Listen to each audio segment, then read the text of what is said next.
नमस्कार दोस्तों। हम बात करें यूजीसी नेट के एग्ज़ाम की बात करें तो यूजीसी नेट का एग्ज़ाम जो लो के मतलब एलएलएम करने वाले बच्चे और एलएलएम करने के बाद जो दे रहे हैं यूजीसी नेट लो, तो उसमें दो पेपर होते हैं मेनली।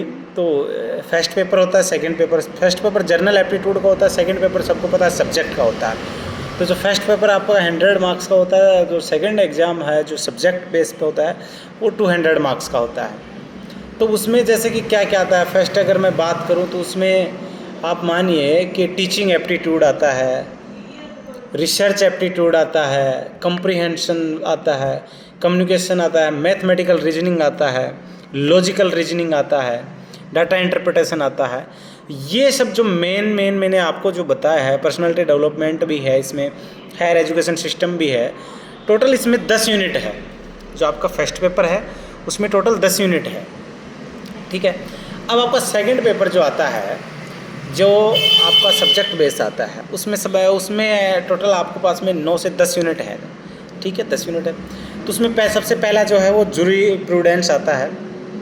तो जूरिस्प्रूडेंस में आपको क्या आता है, nature and source of the law, school of jurisprudence, land morality, concept and rights and duties, legal responsibility, है ना, concept of liability, law, poverty development और मॉडर्नाइजेशन, ये सब आता है। तो ये है आपका फर्स्ट यूनिट, ठीक है।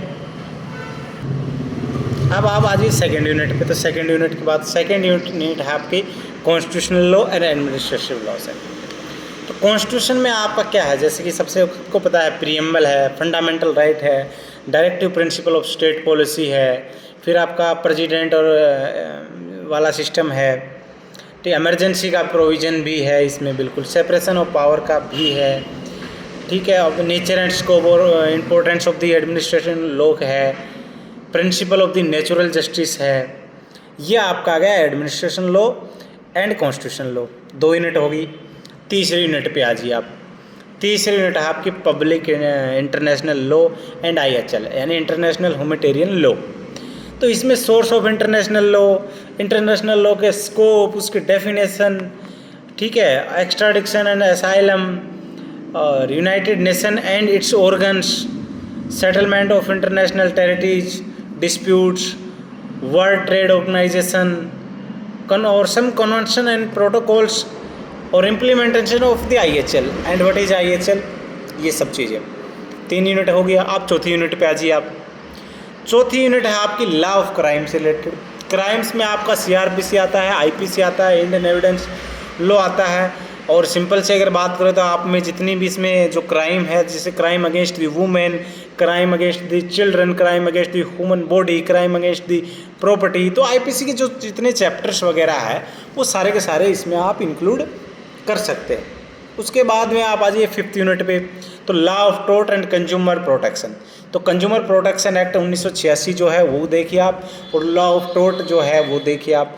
तो उसमें nature and definition of the tort आ जाएगा, जर्नल डिफेंस क्या ले सकते हो ये आ जाएगा, रिपोर्टनेस ऑफ द डैमेजेस आ जाएगा, स्ट्रिक्ट लाइबिलिटी आएगा, ज्वाइंट लाइबिलिटी आ जाएगा, टोर्टियस लाइबिलिटी आ जाएगा। तो ये कुछ डॉक्ट्रिन है, ये आ जाएगा। कंज्यूमर प्रोटेक्शन एक्ट में आपके पास में मोटर व्हीकल एक्ट आ जाएगा, है ना, कंपनसेशन एक्ट 2002 जो है वो आ जाएगा, एग्रीमेंट वगैरह सभी आ जाएगा। तो ये आ जाएगा आपका 5th यूनिट में। 6th यूनिट आपका है कॉमर्शियल लॉ। कॉमर्शियल लॉ में क्या, आप कंपनी लॉ को माने, पूरा का पूरा कंपनी लॉ आ जाएगा आपका। पार्टनरशिप एक्ट आ जाएगा आपका, नेगोशिएबल NI एक्ट जिसको बोलते हैं चेक से रिलेटेड, वो आ जाएगा आपका का, ठीक है। कंपनी लॉ कंप्लीटेड मैंने बता दिया है कि ब्रीच ऑफ कॉन्ट्रैक्ट है, फ्रस्ट्रेशन है, कॉन्ट्रैक्ट कब वॉइड होता है, वॉइडेबल होता है, असेंशियल एलिमेंट क्या है कॉन्ट्रैक्ट के, एक एग्रीमेंट कब कॉन्ट्रैक्ट बन जाता, ये सब चीज़ें कॉमर्शियल लॉ में। 7 है आपका family law. 7 number unit family law आपका।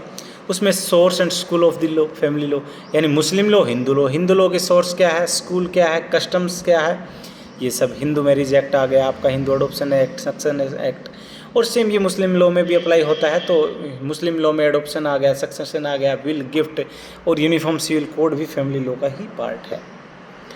अब उसका 8वीं यूनिट में आपका environment and human rights law आ जाएगा। इन्वायरमेंट में नेशनल ग्रीन ट्रिब्यूनल है, international bill of the rights है आपका, ग्रुप राइट्स है जैसे कि वुमेन राइट्स पे डिस्कशन है, चिल्ड्रन राइट्स पे है आपका, यूनिवर्सल कल्चरल रिलेशंस है, है ना। तो ये इंटरनेशनल इन्वायरमेंटल लॉ है, ठीक है, ये सारे आ जाएंगे। अब 9th में आपका intellectual property rights and information technology यानी आईटी एक्ट और इंटेलेक्चुअल प्रॉपर्टी राइट्स।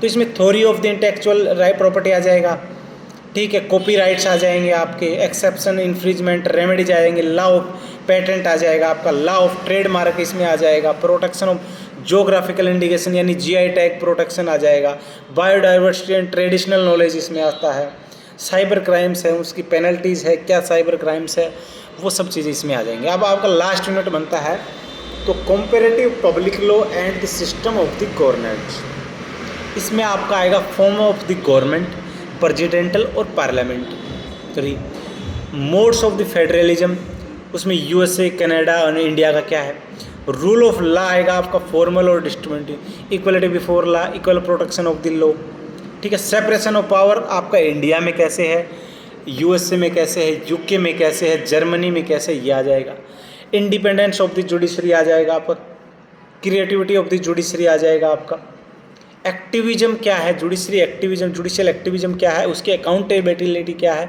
ये आ जाएगा, और system of the constitutional review इसमें आ जाएगा, open government and right to information क्या है, आरटीआई एक्ट है वो आ जाएगा, ठीक है। तो ये लोकपाल है एक वो आ जाएगा, ये आ जाएगा। तो ये है आपका नेट का सिलेबस, ठीक है।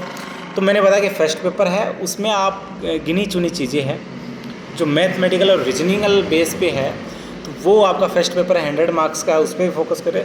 जो सेकंड का जो मैंने पोर्शन था, जो सिलेबस आएगा मैंने वो आपको कम्प्लीटली बता दिया है, यानी 10 यूनिट है, 10 यूनिट में फैमिली लॉ है, कॉन्स्टिट्यूशनल लॉ है, क्रिमिनल लॉ है, कॉमर्शियल लॉ है, इंटरनेशनल लॉ है, तो और जूरिप्रूडेंस है, ये जर्नली आपका है। तो ये आपने सब्जेक्ट पढ़ चुके हैं, बस थोड़ा सा इनको डिटेल में पढ़ना है, और आपकी ऑब्जर्वेशन जो पावर है वो अच्छी होनी चाहिए, क्योंकि थोड़ा सा जो आपका नेट का एग्ज़ाम आता है थोड़ा सा टिपिकल आता है, उसमें स्टेटमेंट्स ज़्यादा आती है, उनको अरेंज में करना आता है, डिसेंडिंग ऑर्डर में, असेंडिंग ऑर्डर में, ये सब चीज़ें जाती है। तो ये था आपका नेट का सिलेबस।